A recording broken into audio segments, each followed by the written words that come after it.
You're listening to the End Zone Scoop, where three girls, two Brits and one American, discuss the beautiful game of American football. So join me, Liz Bhandari, NFLGirlUK, and my co-host Dayna O'Gorman from Our Turf Football and Shona Duthie from 99 Yards. Enjoy the show!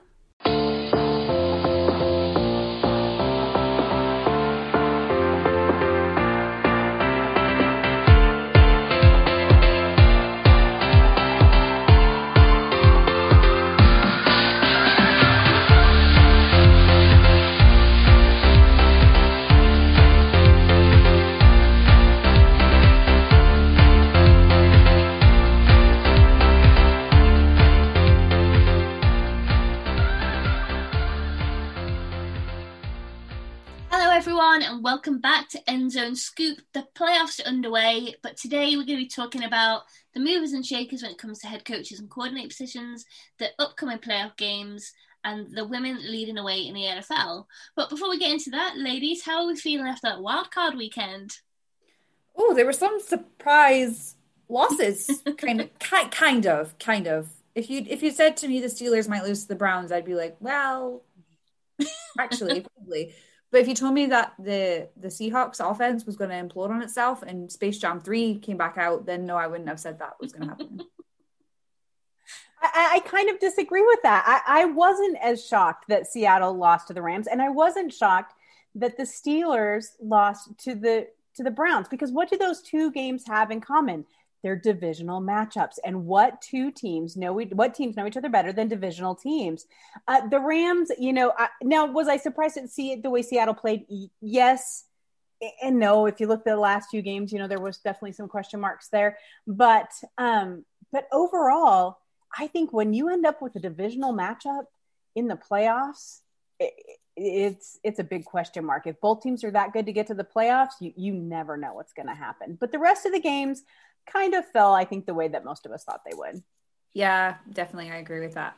I thought the Bills would win, but I didn't expect it to be as close as it was. I was like kind of almost at the edge of my seat, kind of watching the end of that game, being like, oh, this could go to overtime. But then they decided to go for it on fourth down, and then that was it. Kind of fell apart at that point. Yeah, I was like, what? Kick it. I was like, kick the ball. And I think a bunch of us were also very hopeful for Washington. But the minute they said, oh, Alex Smith isn't playing, we're like, nah, done. Next, move on. Yeah, I was like, okay, cool. Thanks for coming, Washington. See ya. But, I think that some of us were hopeful that they would give the Bucs a run for their money, but we knew that it probably wouldn't.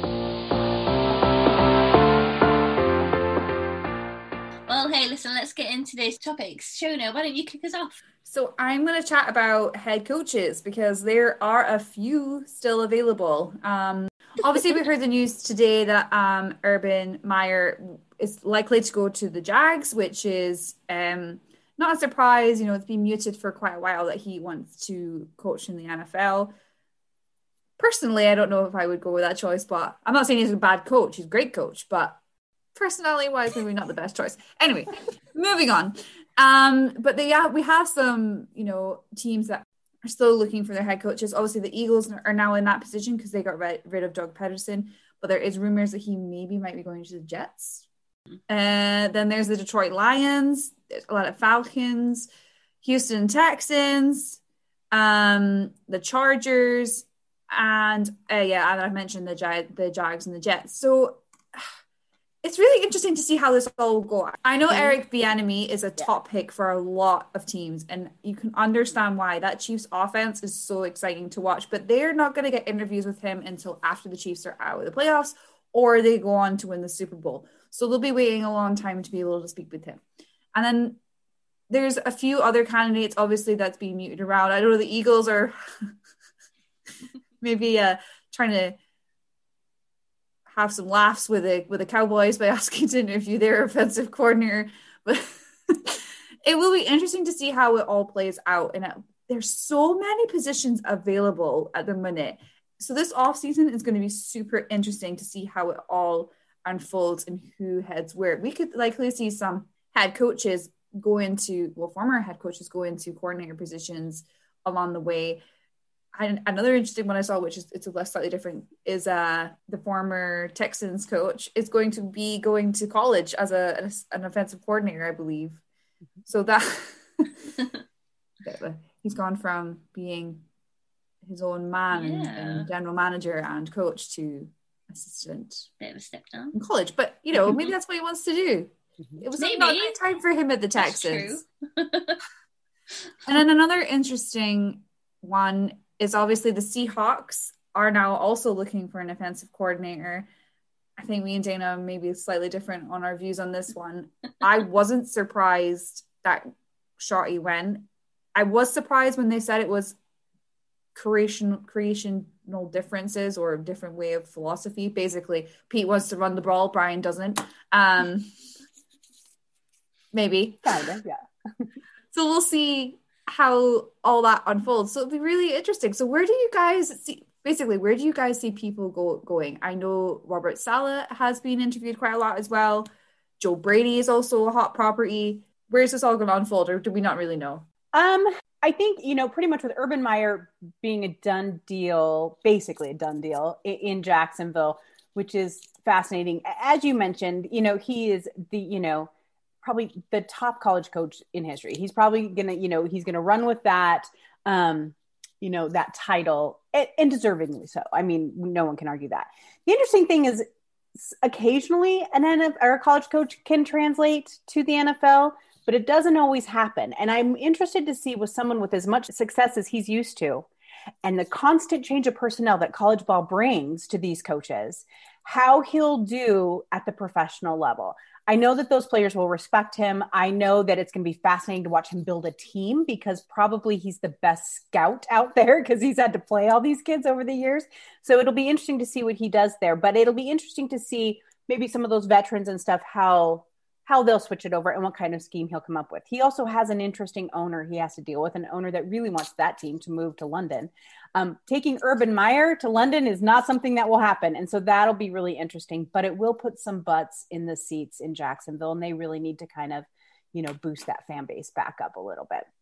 When it comes to the other teams, I think it's pretty obvious that, I always say his name wrong, but Robert Saleh, I think is how you say it. Saleh will get a head coaching job. I think I'm not as convinced Eric Bieniemy will. There's some things in his past that I think have had some teams a little hesitant to hire him. Although with the success the Chiefs had, I'm assuming that eventually someone's going to overlook that and they're going to hire him. If you don't know what I'm talking about, I'm not going to get into it here. Please feel free to Google it. It's everywhere. But I do think that, he has the mind to be a head coach. And so it'll be interesting to see how that happens. But where they end up is anyone's guess at this point. I think that you're going to have to look at teams who have good leadership, strong ownership. Maybe some teams that have new GMs also might get first pick just because it'll be a complete refresh from the bottom up. And so that'll be interesting to see kind of how they fall. Also, obviously, some coaches are more offensive minded, some are more defensive minded. And so it'll be fun. The fan bases will complain. No matter who gets hired for their team, no matter what happens, the fan bases will complain. We can all expect that completely because someone will have wanted someone else, and so they will all complain about it. The offensive coordinator positions, probably the two most interesting, I think, are going to be Seattle and Pittsburgh. Steelers announced today that they were not going to be extending the contract of their offensive coordinator. And the reason why is because those were teams that each had 11 and 12 wins. These aren't teams that are struggling. These are teams that need to be tweaked. And Pittsburgh will be real interesting because basically that offensive coordinator is going to get to groom the next quarterback for the Steelers. And so that'll be a really good challenge that some people might be interested in. Seattle, they're going to have to go in and with an established quarterback, obviously very successful quarterback. So maybe someone who just wants to tweak the system a little bit instead of completely overhaul it. So there's going to be different dynamics in those, each one of those. I will tell you for Seattle, because I am a Seahawks fan, I would love to see Pep Hamilton. I'm just going to keep saying the name Pep Hamilton until somebody gives him an interview because I love him. So he was the offensive coordinator for the Chargers, but he also is an XFL head coach. And so I think that he's real interesting. But I think that this is kind of the fun part of the off season for those of us whose teams kind of petered out and didn't get very far. So this gets to be our new exciting thing for us. Yeah. If I see anyone interviewing Adam Gase, I will personally run over to America. I will run over there. Come on over. And suck them. Because I can't fly right now because of the pandemic. So I will run and I will Noodle Chop them into next week. Did you just say Noodle Chop? Judo chop. Oh, But I love the sound of a noodle chop. Sounds great. Noodle Chop. I'm so sorry. That's what I thought you said. Oh my heaven. Noodle Chop. Is that some weird UK thing? Like, what is that? I don't know. No. People keep trolling me saying that Adam Gase is going to end up in Seattle, and He's not. luckily Dayna eased my fears of that because I don't know what I would do. I might cry for the whole season. I would call you up just to have that reaction live. That would be hilarious. I would cry. I would cry for any NFL team. You heard my resolution, guys. Don't do it to yourself. That's true. Yeah, when it comes to coaches, like I don't know the first thing about like who would kind of go where. I think I'm always just preoccupied with what's going on with the players. I never really think about the coaches, as bad as that sounds. I'm so sad that Harbaugh extended his deal because I was so wanting him back in the NFL. Like, he just needs to come back. He would have been good. Come on, Jim. Yes. Just think he He's could come back, and I want him to coach the Chargers. If he wanted to, I think he could. I don't think he wants to. There is quite a draw, and we were talking about Bill O'Brien, taking a step down to college. Some coaches really enjoy that college level. They much prefer that kind of developmental side. And to be quite honest with you, there's a lot less pressure in college than there is in the NFL. The money is there, but it's just different because you realize that every year you're developing new players. And so I think that can be a really fun challenge for some coaches, but that also goes into my Urban Meyer conversation of that's what he's used to constantly, change. He's not going to get that. So we'll see how that works for him in the NFL. I expect him fully to be just fine in the NFL, but that is an interesting conversation. But I think to your point, Liz, when you start focusing, when you start paying attention to coaching, and coaching trees becomes a huge thing. So for those of our listeners who maybe don't understand what that means, because I know some of our listeners are new to football, a coaching tree basically is who comes down from what philosophy. So there's the Bill Belichick coaching tree, which, to be quite honest with you, hasn't been super successful. One would expect the people who were trained and worked under him to do really well, but that doesn't always work out. So every major coach has kind of a coaching tree of their offensive coordinators or their quarterback coaches or defensive coordinators, whatever it may be, when they go to how they perform when they leave out from underneath that umbrella. Shanahan out of San Francisco has a fantastic coaching tree. So, I mean, you want to look at things like that. So when you start looking that deeply into coaches, you almost have to get into philosophy, head coach, defense, offense, all that other kind of stuff, and where it will fit. And a lot of times the average fan does not pay attention to that, and that's absolutely okay. There's also the Sean Payton effect, which that just needs to get in the bin. Sean McVay. Sean McVay. He's not old enough to have a coaching tree. He doesn't have a tree, but he has this he's a bush. Cliff Kingsbury used to touch his shoulder. Let's hire him. Like, that's literally what it was like for a while. And I'm like, come on. Like, Cliff Kingsbury has proved me way wrong, and I'm very impressed with him. I wouldn't put him under the Sean McVay effect. I would just say he's proved people wrong. Right. And that would be more just that let's hire the youngest coach we can find because it'll bring new information. Sometimes new isn't what you need. Sometimes you need, This is the argument I was having the other day about people saying we should get rid of Carroll. I was like, don't be careful what you wish for. Mm-hmm. Look at previous teams who have done it, who got rid of their old coach because they thought they'd get something shiny and new, and now they're terrible. Right. It does happen. I would say, like, when the Packers finally got rid of Mike McCarthy and then brought in LaFleur, that worked. It happens less than it doesn't happen. More often, you have to go through 2 or 3 new coaches before before you find that one that really sticks. Yep. I always say people, the Seahawks fan who want to get rid of Pete Carroll, look at the Detroit Lions and tell me you still want to do that. That's all I got to say.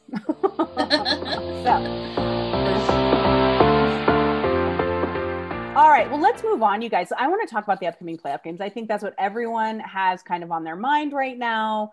How these games are going to stack up, how they're going to be, played, winners, losers. Are there any surprise in these upcoming games? I'm going to say yes to all of that. So let's start with Saturday, because there's 2 games on Saturday, 2 games on Sunday. So Saturday, the 16th, there is going to be, I believe it's at 4:30 Eastern time, which I don't know how that translates. It's going to be really late for you guys, just saying. But on Saturday, so the Rams will be in Wisconsin at the Packers. And the Rams went 10-6, obviously beat Seattle last weekend. Not offensively, but Aaron Donald being Aaron Donald and the defensive god that he is. God, I love him so much. And then against the high-powered offense of the Green Bay Packers, who went 13-3 this year. They had a bye week last week, and so they're well rested. And so far, no one has COVID. So they listened to their quarterback and they behaved themselves. So that is good. And then Saturday night, we have the Ravens at the Bills. If I'm looking at these 2 Saturday games, I really think that evening game is going to be better. The Ravens at the Bills. I don't, in just my opinion, there's no way for Jared Goff to be able to keep up with Aaron Rodgers, no matter how much the Rams defense slow them down.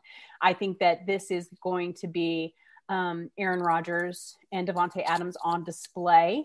It never hurts my feelings to see Aaron Rodgers get hit and put on the ground a couple of times. And so I think that will be Aaron Donald is going to get his, but he's now playing with an injury. They've had an injury to Cooper Kupp. They still don't know who's going to start at quarterback. I just don't think the Rams knew how to play Seattle, and Seattle let them, throw them all over that field. I just don't see that happening in this Packers game. But that Ravens-Bills game, that could be a lot of fun. I don't know. So the Ravens were 11-5. The Bills went 13-3. The Bills, obviously, on an upward trajectory. That team is so fun to watch.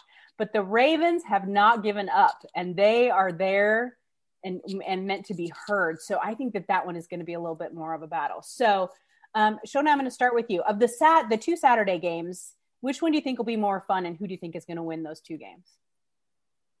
Oh, well, it's 2 Saturday games for you, but yeah. Sorry. It's Sunday. Sorry. Forgot about that. Well, the Packers are going to beat the Rams. The Rams' defense is amazing. And Aaron Donald is a freak train. Seriously, that guy should just win Defensive Player of the Year every year. Yep. But my issue is that for the Rams, is their offense is nowhere near as good as the Packers' offense. Not even one iota. And Jared Goff's coming in with a funny thumb. Mm-hmm. Funny thumb. That's really hard to say. Funny thumb. The tongue twister. But yeah, he's coming in with a thumb injury. So I expect the Packers to really just run away with that game. Well, not run away with it, but they'll win. They'll win. Mm-hmm. And it's in Green Bay. So good luck with that weather. Real cold. The Bills-Ravens, I think, will be really exciting. But as I've mentioned before in the podcast, my boyfriend is now a Bills fan. So I will be rooting for the Bills. And I just love the Bills. Such a lovely story. I really want them to go as far as they can in this playoffs. Like, their fan base deserves it. Like, they've suffered a lot. Yeah, definitely. I think for the first game, I see Packers taking that just purely because of the injuries for the Rams, really. And then the second game stuff. So like, I really, really want the Bills to win, but I've got a feeling it's going to be the Ravens, and that it's going to be maybe it's just me thinking so, but I do think the Ravens will win that one out of the 2. So I think that'd be a shame because I'd love to see the Bills win it, but I think it's going to be the Ravens. I'm going with Green Bay also on that game. The high in Green Bay on Saturday is 34 degrees, which I don't know what that compares to, you guys, but it's 2 degrees above freezing. It's really cold, right? And they're going to get snow the day before. So I don't think those California boys will be able to handle that so much. So we'll see how that goes. We'll see. I love snow games. And then for the Bills Ravens, that one is harder for me to pick, but I do think that the Bills will end up winning that, especially because it's home. I think that'll help. And so we'll see how that goes. And as long as they can figure out how to contain a couple of the Ravens' weapons, which I think they'll be able to, I think it's going to be a good game. And I still think I wouldn't be shocked if the Ravens won it, but I think that Buffalo will win that game for sure. Not for sure. Probably. All right. So let's look at the Sunday games, which is a little more time friendly for you guys over there for sure. So Sunday afternoon, we have the Browns at the Cleveland Browns at the Kansas City Chiefs. The Browns went 11-5 this year, obviously won against the Steelers last week. The Chiefs had the bye week, and so they went 14-2 this year. Obviously, we have a lot of to talk about with the Chiefs for sure. Then that later in Sunday afternoon into the evening is the Tampa Bay Buccaneers at the New Orleans Saints. Oh, the old men going at it. I'm telling you, if I have to hear one more time about the old guys in the NFC and the young guys in the AFC, which we're going to talk about in our fan questions, but I think that that game will be, if they don't need walkers, they'll be just fine. No. So let's start with the first one. The Browns at the Kansas City Chiefs. Here's the thing. I love this Browns team. I think they're a lot of fun. I still don't like Baker Mayfield. Sorry there, Liz. But I don't think that they have the experience needed to deal with an Andy Reid offense just yet. Yeah. Do I think it'll be a good game? I hope so. That Kansas City Chiefs defense has struggled. And we have to remember, people, the Chiefs have not won a game by more than, I think, 6 or 8 points since the beginning of November. So they are letting teams hang around in these games, which is not a good thing. Not that Patrick Mahomes can't finish these games, because obviously he is, because they won most of them. But they're letting those teams hang around. And in the playoffs, when you do that, that has a tendency to bite you in the butt a little bit. So I think the Chiefs win this game. I'm pretty convinced of that. As long as they look like the Kansas City Chiefs and they don't just completely fall apart, much like Seattle did. So that'll be interesting. That second game, like I said, it's the old guys. I don't know. I'm struggling with this game. I think that the Saints are the better team, but Brady has decided it's his mission to make it back to the Super Bowl, which makes me a little nauseous, but I'm going to tell you about something I have a little thought on later. But so I don't know. I'm picking the Saints because that's how I hope it falls. So what about you, Shona? These two. I think the Chiefs offense is going to be too much for the Browns. They're not the Steelers offense. It's a completely different kettle of fish. You know, it's a completely different ball game. And while yes, the Browns have gone on a complete resurgence and it's exciting to see, I just can't see them managing to shock people again by being a team like the Chiefs. The Saints Bucks. I'm really looking forward to this game. I probably won't be able to stay up to watch most of it. It's a little bit more time friendly in the UK, but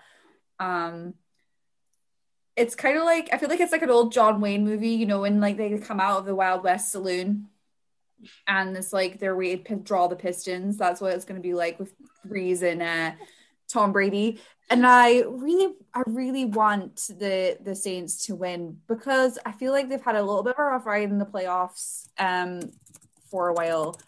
You know, they lost that championship game to the Rams. They then went straight out last year in the playoffs. And then they had the game on the Nickelodeon last weekend. That was so fun. And then their head coach got gunged for winning afterwards. So much fun. I just think like it would just be so nice for the Saints to do well. I mean, I don't know if they would beat Green Bay if they got to the championship game. I hope they would because I cannot root for Green Bay at all. It would make me feel sick. So yeah, that's what I think. But I think that game's gonna be a lot closer than people think. I think. Yeah, Tom is on a mission. For me then, so yeah, I love Baker Mayfield, but yeah, I do think in this game that it's Chiefs, they will win that. The good thing, obviously, Brown's still going to feel confident after the Steelers game, but they're up against Patrick Mahomes and Tyreek Hill, so, you know, it's not going to be the easiest of games. I do think it's going to be the most exciting game of the weekend, though, and I do think it's going to be the one that's got the highest score as well, so we'll see. I know that the Browns won't make it easy for Chiefs, but it's not going to be a problem for them either. So, and then Bucks and Saints. So, do you know what? back in the Patriots days, I'd be like, no, they can't go forward. It's hard to call which team will do it, but I do want Tampa Bay to go. Like, I want them to do it. I think it's going to be a very much like throwback vibes to Brady and Gronk, and yeah, I think and would like to think that Bucs will win it, but I can't call it either way. Just because they were different team colors, they're still. I like them though. I've always liked Gronk just because he's so silly, and I used to really dislike Brady because he was so bloody good. But now that they're now they're a lesser team in comparison to Patriots based on last season, then I was like all for it. But they've basically just nailed it and just won loads. So I kind of like them more. I think just because of the coach, because of the team, like. I like the coach. I just wish he wasn't the quarterback. Hey, I'm pro Tompa. You guys are crazy. Here, can I tell you guys something here? I love Bruce. Let me tell you, here's my thought. So I've been having this conversation. Obviously, I live in Kansas City, so I have a ton of Chiefs fans for friends and coworkers. And they keep asking me, Dayna, are the Chiefs going to the Super Bowl? You think the Chiefs are going to the Super Bowl? For some reason, it makes them feel better if I think the Chiefs are going to the Super Bowl. And I said that this is what my brain thinks is going to happen. And you guys don't have to give your predictions. You don't want to. I'm just saying this. My brain feels like the Super Bowl is going to end up being Green Bay and Kansas City. That it's just logical to me the way they're playing, in which then, as much as it hurts me, sorry, Green Bay fans, I think Green Bay is probably going to win that game. If they come out, I don't think the Chiefs defense has what they need and to slow down Aaron Rodgers. Anything can happen any given Sunday. I completely believe that. But I think that's probably what's going to happen. But what my heart wants and what I would love to see happen is the Bills play the Bucs. And then the Bills beating Tom Brady in the Super Bowl. As long as Tom Brady tortured that division, tortured that team in the Patriots, for the Bills to be able to go to a Super Bowl, oh my God. And then to finally win one. Win one. And it's against Tom Brady. Oh my God, how great. The storylines would line up beautifully. It would be fantastic. It'd be unexpected. I want that so much. And so, honest to God, it would be like the most successful season for me if that Super Bowl happened. I'd be thrilled. My head is also Packers Chiefs, and the Packers would win, which, like I say, it tastes very bitter to say that. And then my heart though really wants Bills Saints, because that would just be so lovely. You'd be watching the game and you'd be like, I don't mind who. Well, actually, no, I'd probably still want the Bills to win because they haven't won one, and they had that horrible stretch of getting to the Super Bowl and losing every one. But it would be you wouldn't be bothered about who wins. The past Super Bowls for me, I've been rooting for the other team because I really don't want the other one to win. So apart from Rams, just be relaxed and be happy either way. Yeah, apart from Rams Patriots, I really was like, I really don't care who wins this. And it was the worst one. All right, guys. So last week we saw for the first time 6 female coaches on the sidelines, which was basically the first time in NFL history that opposing playoff teams had women coaches. So this included Jennifer King. She's the full year coaching intern for the Washington football team. There was both Laurie Locust, who's the the assistant defensive line coach, and Maral Jadafar. She's the assistant strength and coaching coach for the Tampa Bay Bucs. Also on there was Christy Bartlett, strength and coaching for Titans. Kelly Brownson, chief staff for Browns. And then finally there was Chelsea Romero. She's the strength and coaching for the Los Angeles Rams.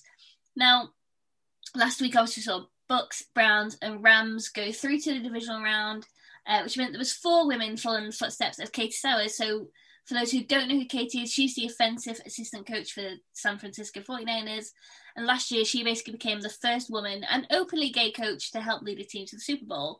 Now, we are running out of firsts, which is great because I look forward to the day where, like, women being in such positions isn't, like, it's a normality. And, I'd like to think that, if there's younger women who are watching the sport, that they can actually see the possibilities that are open to them as well. It sort of kind of makes me think, like, what do you think needs to be done to see more women in these kind of positions? So coaching staff, referees, and elsewhere across the league. Like, what do you think needs to happen? First of all, that is thrilling. And if I can recommend anyone who supports women working in football, if you don't already follow Sam Rappaport on Twitter, find her. She works for the NFL headquarters, and this is her job, is to bring these opportunities out. So she is fantastic, a fantastic follow. She puts out some great information. So please, I really suggest you guys do that. Here's the thing. I think what is good is that all of these female coaches being on teams that have ascended to the playoffs takes a lot of the backlash from, the guys who want women to stay in the kitchen to make them a sandwich. It makes them realize that not only are there women in football, but their success, the teams are successful with them in their coaching staffs. And I think that that's really important. The other thing that it does is what you said, Liz, it normalizes it. We aren't surprised to see these women on the sidelines or in the training room or in the front offices anymore. And I think that that is super important. I got into a huge argument, you guys will not be surprised at all, with this guy who just kept saying people who've never played the game cannot be on NFL teams and stuff. And I'm like, go to half those front offices who guys never played, maybe in high school, maybe in junior high. That is not a requirement. What a requirement is, especially these strength and training coaches or offensive coordinators, is an understanding of the game and what needs to be done to advance the game. And I don't think that you need to have played at the college level in order for that to happen. So I find that really interesting, although we did have our first female college player too this year in Vanderbilt. So I just think that sometimes that, we have to realize that progress is progress, and it took a really long time to get here. But the more women we see in these roles, the more comfortable other women will be to apply for those roles. And I think that that is a huge, huge important thing. I think we just need to celebrate the fact that there is women, in these roles, like be proud of it. And definitely. In this sort of industry, I always feel like I want to champion other women as well that have made it there, and not be like, oh, why have I not made it there? Or if other people feels that way, there's just no point in feeling that way. They've got there, they've worked hard, celebrate it. And then you can follow their footprint or follow their blueprint into how they got into the game or how they're in these amazing roles that they're in now. And I think seeing these women achieving what they have will inspire loads of others to do the same. Yeah, definitely. I agree. I think it's really exciting. And I love Laurie Locust. She's so nice. So that's another reason why I want Tampa Bay to do well. So yeah.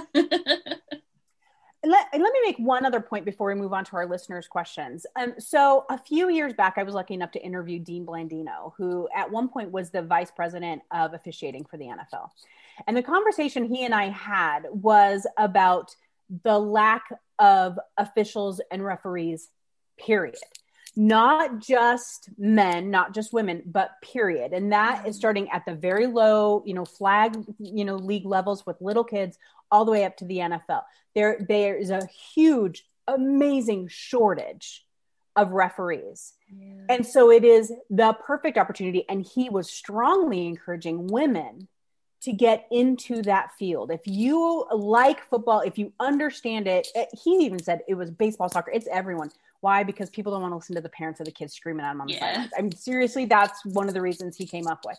So if that is something you're interested in, it's another way. If you aren't a strength and conditioning coach or whatever, you can get in to officiating at those levels. And that's another great way for women. So he highly encouraged any women who have any interest at all to really get into officiating and reffing, because it was like almost an open door. They would happily train you. So that's really exciting too. Yeah, I think so. And I think, it's one of those things that hopefully we'll start to see over time. Because I think at the moment there's only one female referee in the whole of the NFL? One full-time referee. One full-time, referee. Yeah. Mm-hmm. Mm-hmm. So yeah, we'll see. Right, let's go on to our listener questions then.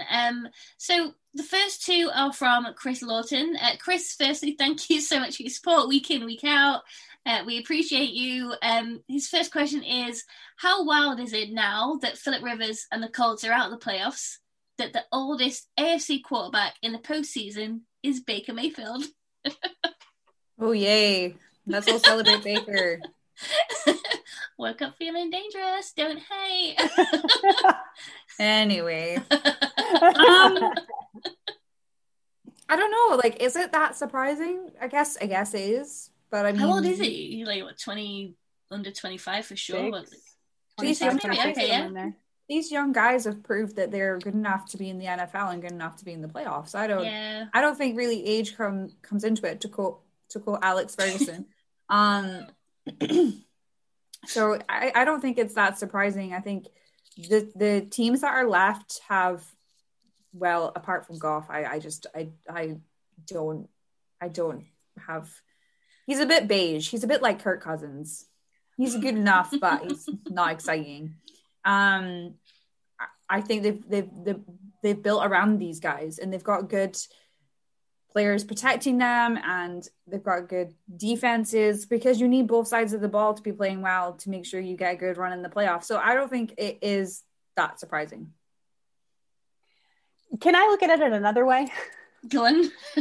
in my shocking as that will be, in my opinion, this has so much to do with the teams in the division or in the conferences much more than the players themselves. So what this says to me is that the NFC was much better at drafting franchise quarterbacks for a really long time, and the AFC ran through quarterbacks like nobody's business, especially the Browns. Hello. And so it's not surprising that these AFC quarterbacks are younger, because they kept turning them over. But now they're starting to find those franchise quarterbacks and the young guys. Well, what's going to happen? All three of these guys that are left over here, so Brady, Breeze, Rodgers, they're going to end up retiring. And so then what happens? Shift. All of a sudden, the NFC is going to be the one with the young baby quarterbacks versus the AFC, who have guys who've been doing it for longer. It's cyclical, and that's just kind of the way it works. But definitely on the Browns, they had to go through enough quarterbacks to get to where they needed to be. But I think that says a lot. Kansas City struggled for years too before they found Patrick Mahomes. You know, a lot of these guys, the Ravens, they had Joe Flacco there forever. And so it makes sense that now it's just a cycle and it will turn over. It's just that now quarterbacks are playing so much longer than they used to. Well, yeah, so that kind of feeds into Chris's second question. So 6 of the quarterbacks in the NFL playoffs this year were 36 and over. Is this just a sign of how players' fitness has developed, or does it reflect how much more protected the QBs are now than if they had been, I don't guess, in their career a couple of decades ago? It's a bit of both, I reckon. Maybe Dayna can elaborate more on quarterbacks of before, because, as you know, I'm quite a newbie to the NFL. No, I don't mean that as your age. Old. I'm pretty sure she just old tagged me. I'm pretty sure that's just what happened. No, because you've been a fan since you were like young. I'm one of those newbies who pretends to know everything, and I really don't. What you should say is you're born with football. We're not. Yeah, like I'm born with. If you talk to me about Premier League or Scottish football, I could tell you that until I have no idea. Home. But you know, NFL, I'm dipping in. You know, I'm trying to learn. But it's fine that whatever, you're the same age as my kids. It's fine. It's fine. It's really fine. Just kidding. I'm just kidding. I still love you. Love you.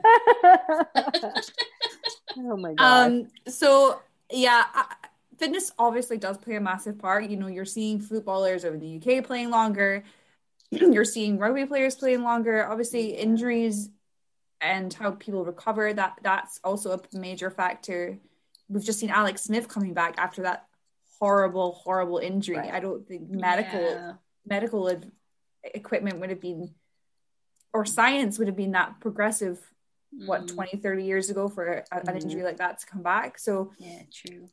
I think it's a bit of both, but I think conditioning and how people eat and train and how people look after themselves nowadays is different to what it used to be. Night and day. Do you remember the NFL players used to smoke in the locker room at halftime? I mean, guys, come on. Like, this Wild. is like the whole world. That's why I get really worked up when they talk about, back in the 70s, they did this. Yeah, back in the 70s, they were drinking cocktails at halftime. I mean, people, this is a different game. It's a different world. It's different money, different level of everything. But I think you're right. First and foremost, I think that the game has changed quite a bit. You know, they're not trying to break people in half anymore. You know, there's flags for that and 15-yard penalties and ejections and all that other good stuff where, 80 Raiders football. That's all I got to say. Go watch some highlights of the Raiders in the 80s and you'll be like, oh my God. he died, right? So, and then I think that what you said too is medical science has completely changed. And along with that, the conditioning and the way they train, it's not just being big and beefy and bulky anymore. You have players doing yoga. You have players doing the hot cold tub. They have players doing all of these different things because we understand the science of the game so much better. And then more importantly too, teams have figured out how to protect their quarterbacks better. You know, they don't leave them out there to hang out to dry like they used to. And there's better protections for quarterbacks, whether us defense lovers like it or not, there are reasons for some of those quarterback protections. And so I think that has been a huge, huge part of it. So I think that athletes look at themselves differently now.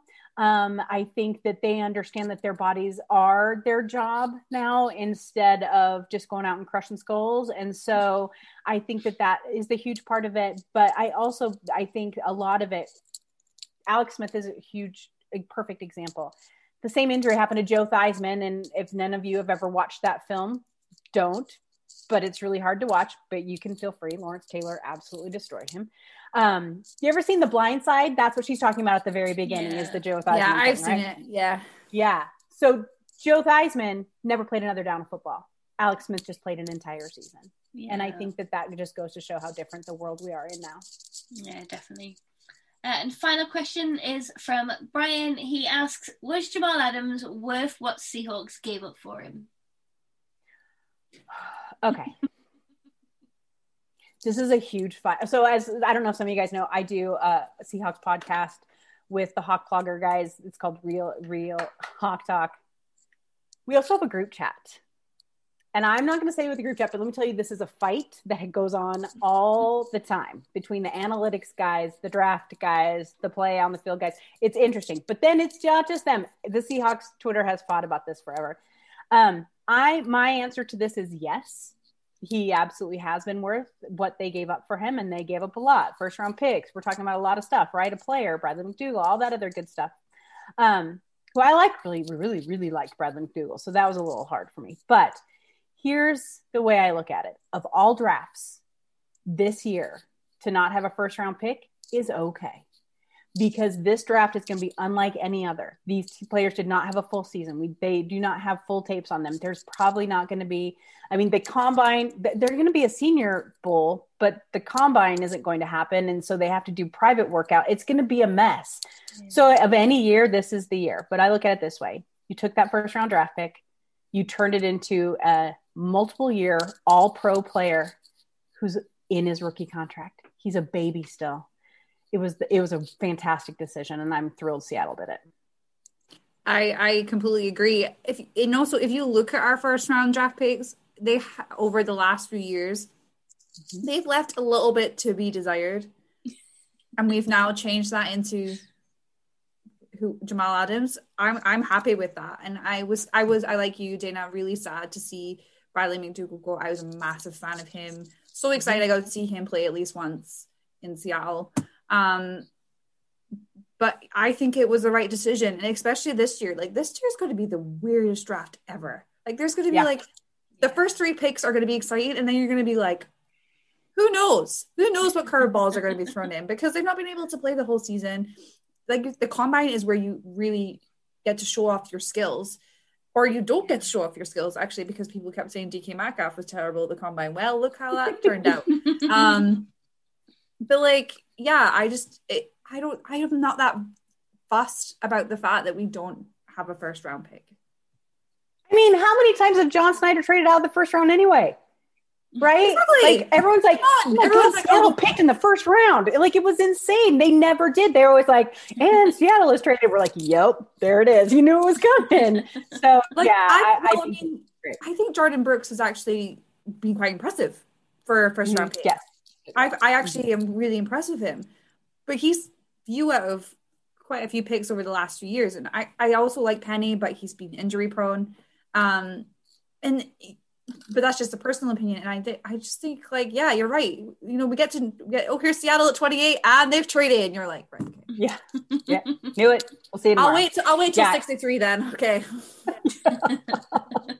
It's kind of true. And so, I'm totally okay with it. And, I think it's going to work out very well for Seattle in the end.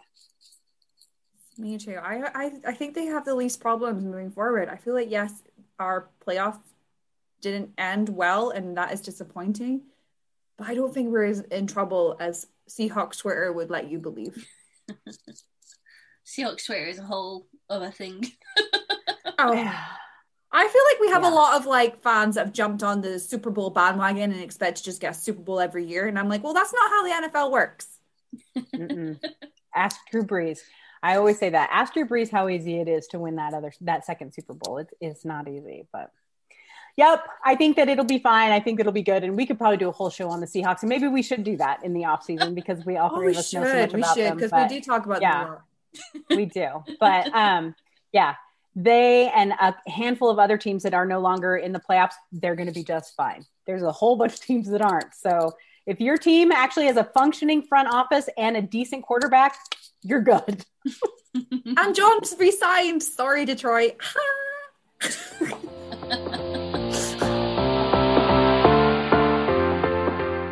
Well, that's all for this week's episode of the End Zone Scoop. Thanks for tuning in, and if you haven't already, please rate, review, subscribe, and hey, tell a friend about us too. Until next time, thanks for listening.